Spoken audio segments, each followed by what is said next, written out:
Respected teachers and my dear students, ਅੱਜ ਮੈਂ ਤੁਹਾਡੇ ਨਾਲ ਸਵਾਗਤ ਜ਼ਿੰਦਗੀ 10ਵੀਂ ਸ਼੍ਰੇਣੀ ਲਈ ਪਾਠ ਨੰਬਰ 7 ਫੈਸਲੇ ਲੈਣ ਦੀ ਯੋਗਤਾ ਦੇ ਪ੍ਰਸ਼ਨ ਉੱਤਰ ਤੁਹਾਡੇ ਨਾਲ ਸਾਂਝੇ ਕਰਨ ਜਾ ਰਿਹਾ ਹਾਂ। ਇਸ ਲਈ ਇਸ ਨੂੰ ਸਮਝਣ ਲਈ ਇਸ ਲੈਸਨ ਨੂੰ ਅਖੀਰ ਤੱਕ ਦੇਖਣਾ।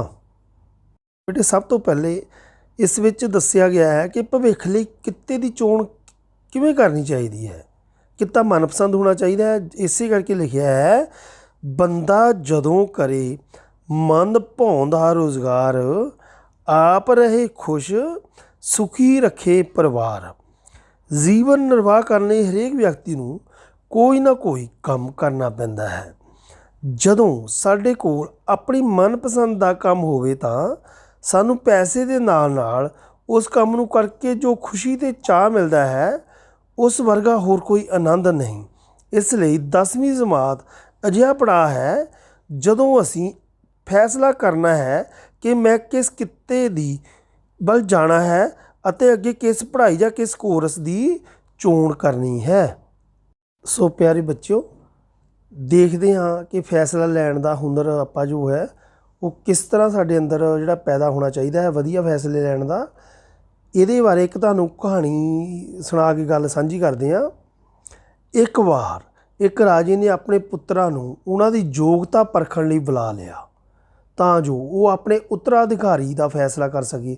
ਫਿਊਚਰ ਵਿੱਚ ਕਿਸ ਪੁੱਤਰ ਨੂੰ ਰਾਜਾ ਬਣਾਉਣਾ ਹੈ ਉਹਦੇ ਬਾਰੇ ਫੈਸਲਾ ਕਰ ਸਕੇ। ਉਸ ਨੇ ਆਪਣੇ ਤਿੰਨੋਂ ਪੁੱਤਰਾਂ ਦੇ ਹੱਥ ਵਿੱਚ 100 ਰੁਪਏ ਦਾ ਇੱਕ ਨੋਟ ਫੜਾਉਂਦਿਆਂ ਆਖਿਆ ਕਿ ਇਸ ਰਕਮ ਨਾਲ ਤੁਸੀਂ ਆਪਣੇ ਮਹਿਲ ਨੂੰ ਇੱਕ ਦਿਨ ਵਿੱਚ ਚੰਗੀ ਤਰ੍ਹਾਂ ਭਰ ਦੇਣਾ ਹੈ। ਇੱਕ ਦਿਨ ਵਿੱਚ ਚੰਗੀ ਤਰ੍ਹਾਂ ਭਰ ਦੇਣਾ ਹੈ ਸਾਰੇ ਮਹਿਲ ਨੂੰ 100 ਰੁਪਏ ਨਾਲ। ਤਿੰਨੋਂ ਪੁੱਤਰ ਸੋਚਣ ਲੱਗ ਪਏ। ਪਹਿਲੇ ਦਿਨ ਸਭ ਤੋਂ ਵੱਡੇ ਪੁੱਤਰ ਦੀ ਵਾਰੀ ਸੀ। ਉਹ ਸੋਚੀ ਗਿਆ ਕਿ ਕਿਵੇਂ ਇੰਨੇ ਕੁ ਧਨ ਨਾਲ ਪੂਰਾ ਮਹਿਲ ਭਰ ਸਕੇਗਾ। ਉਸਨੇ ਸਵੇਰ ਤੱਕ ਕੁਝ ਵੀ ਨਹੀਂ ਸੁਝਿਆ ਅਤੇ ਉਸਨੇ 100 ਰੁਪਏ ਦਾ ਨੋਟ ਪਿਤਾ ਨੂੰ ਮੋੜ ਦਿੱਤਾ। ਅਗਲੇ ਦਿਨ ਵਿਚਕਾਰਲੇ ਪੁੱਤਰ ਦੀ ਵਾਰੀ ਸੀ। ਉਸਨੇ ਸੋਚਿਆ ਕਿ ਇਸ ਧਨ ਨਾਲ ਕੇਵਲ ਕੂੜਾ ਕਰਕਟ ਹੀ ਖਰੀਦਿਆ ਜਾ ਸਕਦਾ ਹੈ ਫ੍ਰੀ ਵਿੱਚ। ਸੋ ਉਸਨੇ ਸਾਰਾ ਮਹਿਲ ਕੂੜੇ ਨਾਲ ਭਰ ਦਿੱਤਾ। ਰਾਜੇ ਨੂੰ ਬਹੁਤ ਗੁੱਸਾ ਆਇਆ ਅਤੇ ਉਸਨੇ ਉਸ ਨੂੰ ਹੀ ਮਹਿਲ ਸਾਫ਼ ਕਰਨ ਦੀ ਜ਼ਿੰਮੇਵਾਰੀ ਦੇ ਦਿੱਤੀ। ਤੀਜੇ ਦਿਨ ਤੀਸਰੇ ਪੁੱਤਰ, ਸਭ ਤੋਂ ਛੋਟੇ ਪੁੱਤਰ ਦੀ ਵਾਰੀ ਆਈ। ਸੋਚੋ ਛੋਟੇ ਪੁੱਤਰ ਨੇ ਕੀ ਕੀਤਾ ਹੋਵੇਗਾ ਇਸ ਨਾਲ। ਛੋਟੇ ਪੁੱਤਰ ਨੇ ਮਹਿਲ ਨੂੰ 100 ਰੁਪਏ ਨਾਲ ਕਿਵੇਂ ਭਰਿਆ ਹੋਵੇਗਾ। ਤੀਜੇ ਦਿਨ ਸਭ ਤੋਂ ਛੋਟੇ ਪੁੱਤਰ ਨੇ ਦਿਮਾਗ ਲੜਾਇਆ। ਉਸਨੇ ਸੁਗੰਧੀਆਂ ਇਤਰ ਸੈਂਟ ਖਰੀਦਣ ਦਾ ਫੈਸਲਾ ਕਰ ਲਿਆ। ਅਗਰਬੱਤੀ ਸੁਗੰਧੀ ਖਰੀਦ ਕੇ ਉਸਨੇ ਸਾਰੇ ਮਹਿਲੇ ਵਿੱਚ ਸੁਗੰਧੀ ਭਰ ਦਿੱਤੀ। ਇੰਝ ਸਾਰਾ ਮਹਿਲ 100 ਰੁਪਏ ਵਿੱਚ ਖੁਸ਼ਬੂ ਨਾਲ ਭਰ ਗਿਆ।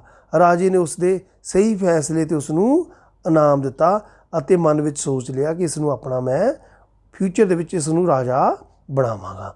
ਇਸ ਪ੍ਰਕਾਰ ਹੀ ਅਸੀਂ ਆਪਣੀ ਸ਼ਖਸੀਅਤ ਨੂੰ ਚੰਗੇ ਗੁਣਾਂ ਦੀ ਮਹਿਕ ਨਾਲ ਮਹਿਕਾ ਸਕਦੇ ਹਾਂ।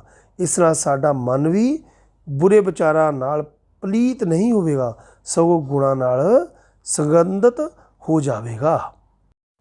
ਪਿਆਰੇ ਵਿਦਿਆਰਥੀਓ, ਹੁਣ ਅਸੀਂ ਇਸ ਪਾਠ ਦੇ ਪ੍ਰਸ਼ਨ ਉੱਤਰ ਕਰਨ ਜਾ ਰਹੇ ਹਾਂ। ਭਾਗ ਨੰਬਰ 1 ਦੇ ਪ੍ਰਸ਼ਨ ਉੱਤਰ ਹਨ। ਸਭ ਤੋਂ ਪਹਿਲੇ, ਠੀਕ ਗਲਤ ਚੁਣੋ। ਮੈਨੂੰ ਉਹ ਕੋਰਸ ਹੀ ਚੁਣਨਾ ਚਾਹੀਦਾ ਹੈ ਜੋ ਮੇਰੇ ਮਾਤਾ ਪਿਤਾ ਕਹਿੰਦੇ ਹਨ, ਭਾਵੇਂ ਮੇਰੀ ਉਸ ਵਿੱਚ ਰੁਚੀ ਨਾ ਹੀ ਹੋਵੇ। ਇਹ ਗਲਤ ਹੈ ਬਿਲਕੁਲ, ਕਿਉਂਕਿ ਸਾਨੂੰ ਬੇਟੇ ਆਪਣਾ ਜੋ ਹੈ ਉਹ ਸੋਚ ਮਾਤਾ ਪਿਤਾ ਨੂੰ ਦੱਸਣੀ ਚਾਹੀਦੀ ਕਿ ਮੈਨੂੰ ਆਹ ਚੀਜ਼ ਚੰਗੀ ਲੱਗਦੀ ਹੈ ਅਤੇ ਮੈਂ ਇਸ ਵਿੱਚ ਵਧੀਆ ਕਰਕੇ ਦਿਖਾਵਾਂਗਾ। ਇਸ ਕਰਕੇ ਸਾਨੂੰ ਕੋਰਸ ਜਿਹੜਾ ਆਪਣੇ ਜੋ ਮਨਪਸੰਦ ਆ ਉਹ ਹੀ ਚੁਣਨਾ ਚਾਹੀਦਾ ਹੈ। ਨੰਬਰ 2, ਜੇ ਮੇਥੋਂ ਘਰ ਦੇ ਜਾਂ ਹੋਰ ਹਾਲਾਤਾਂ ਕਾਰਨ ਪੂਰੀ ਕੋਸ਼ਿਸ਼ ਕਰਕੇ ਵੀ ਨਾ ਡਾਕਟਰ ਬਣਾ ਹੋਇਆ ਤਾਂ ਡਾਕਟਰੀ ਕਿੱਤੇ ਵਰਗੇ ਹੋਰ ਕੋਰਸ, ਫਾਰਮਾਸਿਸਟ ਆਦਿ, ਨਰਸਿੰਗ ਵੀ ਤਾਂ ਕੀਤੇ ਜਾ ਸਕਦੇ ਹਨ। ਬਿਲਕੁਲ ਠੀਕ ਹੈ ਬੇਟੇ, ਜੇਕਰ ਆਪਾਂ ਇਹੋ ਜਿਹੇ ਕੋਰਸ ਨਹੀਂ ਕਰਦੇ ਤਾਂ ਹੋਰ ਅੱਗੇ ਦੂਸਰੀ ਪੜ੍ਹਾਈ ਵੀ ਕਰ ਸਕਦੇ ਹਾਂ। ਇਸ ਕਰਕੇ ਪਰੇਸ਼ਾਨ ਨਹੀਂ ਹੋਣਾ ਚਾਹੀਦਾ। ਨੰਬਰ 3, ਜੋ ਕਿਸਮਤ ਵਿੱਚ ਹੋਇਆ ਮਿਲ ਹੀ ਜਾਣਾ ਹੈ। ਬਹੁਤ ਚਿੰਤਾ ਦੀ ਲੋੜ ਨਹੀਂ ਕੰਮ ਪ੍ਰਤੀ ਸੋਚਣ ਬਾਰੇ। ਗਲਤ ਹੈ ਬੇਟੇ, ਇੱਦਾਂ ਦੀ ਗੱਲ ਨਹੀਂ। ਕਿਸਮਤ ਵਿੱਚ ਵੀ ਮਿਲ ਜਾਣਾ ਹੈ, ਪਰ ਚਿੰਤਾ ਸਾਨੂੰ ਕੰਮ ਪ੍ਰਤੀ ਸੋਚਣਾ ਵੀ ਚਾਹੀਦਾ ਹੈ ਕਿ ਮੈਂ ਕੀ ਕਰਨਾ ਹੈ ਤਾਂ ਹੀ ਕੁਝ ਮਿਲੇਗਾ। ਇਸ ਕਰਕੇ ਇਹ ਗਲਤ ਹੈ। ਨੰਬਰ 4, ਮੈਂ 10ਵੀਂ ਪਿੱਛੋਂ ਉਹੀ ਕੋਰਸ ਚੁਣਨਾ ਹੈ ਜੋ ਮੇਰੀ ਜਮਾਤ ਵਾਲੇ ਬਾਕੀ ਸਾਥੀ ਚੁਣਨਗੇ। ਬਿਲਕੁਲ ਗਲਤ ਹੈ ਬੇਟੇ, क्योंकि लोगों के देखो देखी कि वो उत्थे चल गया, वो आ करन लग पिया है, सानू उन्हां दे पिछे नहीं लगना चाहिए। सानू अपना ही देखना चाहिए कि मेरा जिहड़ा है, मेरा मन किस काम नूं कर सकदा है जिस विच मैं वध तों वध तरक्की कर सकां। इस करके गलत है। पंजवां, मैं जिंदगी विच जो बनना है, मैं अपना राह वो चुनना है। इस गल मेरे ते, ये गल मेरे ते ढुकदी है, बिल्कुल ठीक है। जो जिंदगी विच मैं बनना है, मैं वो ही राह चुनना है, ये गल बिल्कुल सही है, ठीक है। हाँ जी, भाग 2 प्यारे विद्यार्थियों। प्रश्न नंबर 1, 10वीं तो बाद मैं की करना है, इस बारे आप सोचांगे। देखो 10वीं तो बाद प्रश्न उत्तर, मेरी इच्छा है कि मैं किसी बड़ी मल्टीनैशनल कंपनी विच मैनेजर बना। तुसीं बेटे सोच सकते हो, तुसीं ये तो वैसे तुहानूं एग्जाम्पल दी हुई आ, तुसीं अपने हिसाब नाल भी सोच सकते हो कि की करना है। इसलिए मैं कॉमर्स लवांगा ताकि बीकॉम करके मैं MBA करा ਅਤੇ अपने सुपने नूं पूरा कर सकां। इसलिए मैं चंगे पैसे भी कमा पावांगा ਅਤੇ अपनी इच्छा अनुसार कोर्स चुन के मर्जी का काम कर सकांगा। जो बच्चे डॉक्टर बनना चाहते हैं वो लिख सकते हैं कि मैं +2 मैडिकल ना करके डॉक्टर बनागा। जो इंजीनियर बनना चाहते हैं वो लिख सकते हैं कि +2 नॉन मैडिकल करके मैं इंजीनियर बनागा।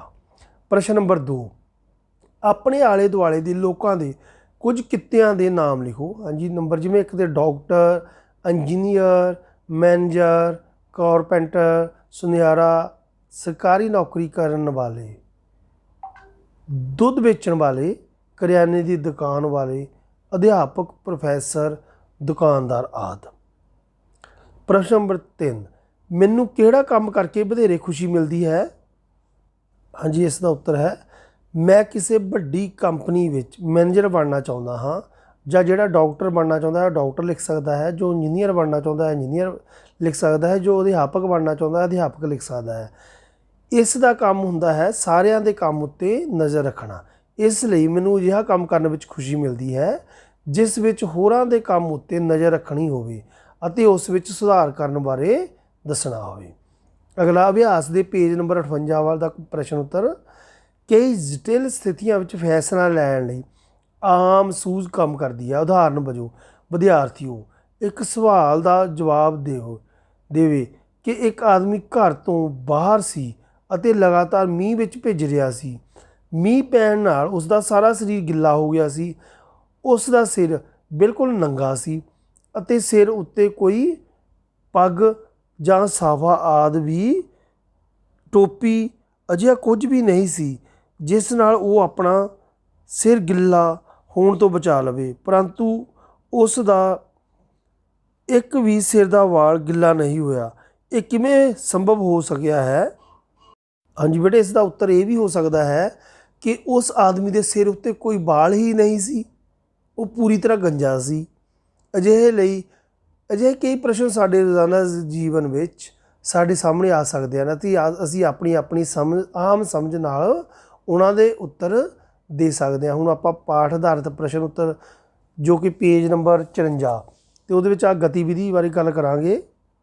इह चित्र नूं ध्यान विच रख के इसनूं समझना है। देखो तो इस तो जिंदगी का एक बहुत बड़ा सबक तुहानूं मिलण जा रहा है तो उसनूं मन विच वसा के रखना है। इस चित्र कहानी वाल ध्यान नाल देखो। एक काटो जिसनूं गलहरी कहंदे आ सड़क तो लंघण लगी, अध चों पिछे मुड़ गई। फिर उसनूं लग्या कि सामने तो आ रही कार कोलों बच के पहलां निकल जाएगी, फिर अगे वधी। पिछे मुड़न के ख्याल नाल जद पिछे गई तो पिछले पासियों बस आ रही सी। वो फिर अगे वधी तो कार के टायर हिटा के मर गई। दुविधा कारण वो समय सिर सही फैसला ना लै सकी। इस करके जिंदगी दे विच सही फैसला लैके दुविधा नूं छड्ड के ही अगे वधण नाल सानूं जिहड़ा है जिंदगी विच तरक्की मिल सकती है। हाँ जी, हुण अगे प्रश्न उत्तर, सही उत्तर चुनो। काटो की मौत का आपां पहरा पढ़ लिया, तुसीं सुन लिया ध्यान नाल। काटो की मौत का कारण की सी, भाव इसका आंसर आएगा दुविधा, दुचित्ती।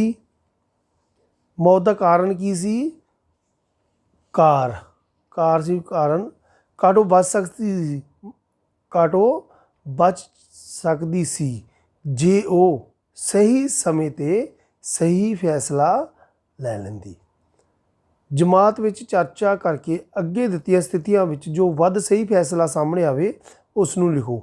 ਸਥਿਤੀ 1, ਊੜਾ ਅਤੇ ਐੜਾ ਦੋ ਦੇ ਨਾਂ ਹੈ ਕੋਈ, ਦੋਵੇਂ ਤੁਹਾਡੇ ਕਰੀਬੀ ਦੋਸਤ ਹਨ ਪਰ ਉਹ ਆਪਸ ਵਿੱਚ ਲੜ ਪਏ ਹਨ। ਊੜਾ ਨੇ ਕਿਹਾ ਕਿ ਤੁਸੀਂ ਐੜਾ ਨੂੰ ਨਾ ਬੁਲਾਓ ਅਤੇ ਐੜਾ ਨੇ ਤੁਹਾਨੂੰ ਊੜਾ ਨੂੰ ਬੁਲਾਉਣ ਤੋਂ ਮਨਾ ਕੀਤਾ, ਭਾਵ ਕਿ ਦੋਨੋਂ ਦੋਸਤ ਲੜ ਪਏ ਆਪਸ ਵਿੱਚ ਅਤੇ ਉਹ ਤੁਹਾਡੇ ਵੀ ਦੋਸਤ ਸੀ। ਉਹ ਕਹਿ ਰਹੇ ਸੀ ਤੁਹਾਨੂੰ ਉਸ ਨੂੰ ਨਾ ਬੁਲਾਈ, ਦੂਸਰਾ ਕਹਿ ਰਿਹਾ ਸੀ ਉਸ ਨੂੰ ਨਹੀਂ ਬੁਲਾਉਣਾ ਅਤੇ ਐੜਾ ਨੇ ਤੁਹਾਨੂੰ ਊੜਾ ਨੂੰ ਬੁਲਾਉਣ ਤੋਂ ਮਨਾ ਕੀਤਾ। ਤੁਸੀਂ ਕੀ ਕਰੋਗੇ? ਮੈਂ ਦੋਹਾਂ ਨੂੰ ਨਾਲ ਬਿਠਾ ਕੇ ਉਹਨਾਂ ਦੀ ਗੱਲ ਸੁਣਾਂਗਾ ਅਤੇ ਉਹਨਾਂ ਵਿੱਚ ਪੈਦਾ ਹੋਈ ਗਲਤਫਹਿਮੀ ਨੂੰ ਦੂਰ ਕਰਕੇ ਉਹਨਾਂ ਨੂੰ ਦੁਬਾਰਾ ਦੋਸਤ ਬਣਾ ਦੇਵਾਂਗਾ। ਹਾਂਜੀ, ਸਥਿਤੀ 2, ਭਲਕੇ ਤੁਹਾਡੀ ਕਲਾਸ ਵਿੱਚ ਗਣਿਤ ਵਿਸ਼ੇ ਦਾ ਟੈਸਟ ਹੋਣਾ ਹੈ।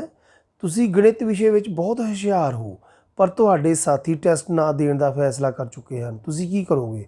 ਮੈਂ ਉਹਨਾਂ ਨੂੰ ਸਮਝਾਵਾਂਗਾ ਕਿ ਟੈਸਟ ਤਾਂ ਦੇਣਾ ਹੀ ਚਾਹੀਦਾ ਹੈ, ਚਾਹੇ ਨੰਬਰ ਘੱਟ ਆ ਜਾਣ ਪਰ ਕੁਝ ਨਵਾਂ ਸਿੱਖਣ ਨੂੰ ਮਿਲੇਗਾ। ਮੈਂ ਉਹਨਾਂ ਨੂੰ ਸਮਝਾਊਂਗਾ ਕਿ ਹਾਲਾਤਾਂ ਤੋਂ ਭੱਜਣਾ ਕੋਈ ਸਮਝਦਾਰੀ ਨਹੀਂ ਬਲਕਿ ਹਾਲਾਤਾਂ ਦਾ ਡਟ ਕੇ ਮੁਕਾਬਲਾ ਕਰਨਾ ਹੀ ਬਹਾਦਰੀ ਹੈ। ਪੇਜ ਨੰਬਰ 52 ਦੇ ਪ੍ਰਸ਼ਨ ਉੱਤਰ। ਪਿਆਰੇ ਵਿਦਿਆਰਥੀਓ, ਹੁਣ ਆਪਾਂ ਅੱਗੇ ਆਪ ਲੱਭਣਾ ਹੈ ਕਿ ਉਹ ਅਵੀ ਕਿਸ ਕੰਮ ਵਿੱਚ ਜ਼ਿਆਦਾ ਸਫਲ ਹੋ ਸਕਦਾ ਹੈ। ਤੁਹਾਨੂੰ ਅਵੀ ਲਈ ਜੋ ਕੰਮ ਵੱਧ ਠੀਕ ਲੱਗਦਾ ਹੈ ਉਸ ਅਨੁਸਾਰ ਅਵੀ ਨੂੰ ਉਸ ਕੰਮ ਦੇ ਬਾਕੀਆਂ ਨਾਲੋਂ ਵੱਧ ਅੰਕ ਦਿਓ। ਹਰੇਕ ਕੰਮ ਲਈ ਤੁਸੀਂ ਅਵੀ ਨੂੰ 5 ਵਿੱਚੋਂ ਅੰਕ ਦੇਵਾਂਗੇ। ਹਾਂ ਬੇਟੇ, ਕਿਹੜਾ ਨੰਬਰ 1 'ਤੇ ਕਿੱਤਾ ਜਾਂ ਕੰਮ ਆ, ਦੂਜੇ ਪਾਸੇ ਅੰਕ ਆ। ਵਪਾਰਕ ਕਿੱਤਾ ਆ, ਡਾਕਟਰੀ ਆ, ਅੱਗੇ ਹੈ ਡਰਾਈਵਰੀ, ਖੇਤੀਬਾੜੀ, ਸਾਹਿਤਕ, ਗੱਡੀਆਂ ਦਾ ਕੰਮ ਆਦਿ। ਇਹ ਬੱਚਿਓ ਤੁਸੀਂ ਆਪ ਹੀ ਆਪਣੇ ਹਿਸਾਬ ਨਾਲ ਇਸ ਨੂੰ ਚਾਰਟ ਨੂੰ ਭਰਨਾ ਹੈ।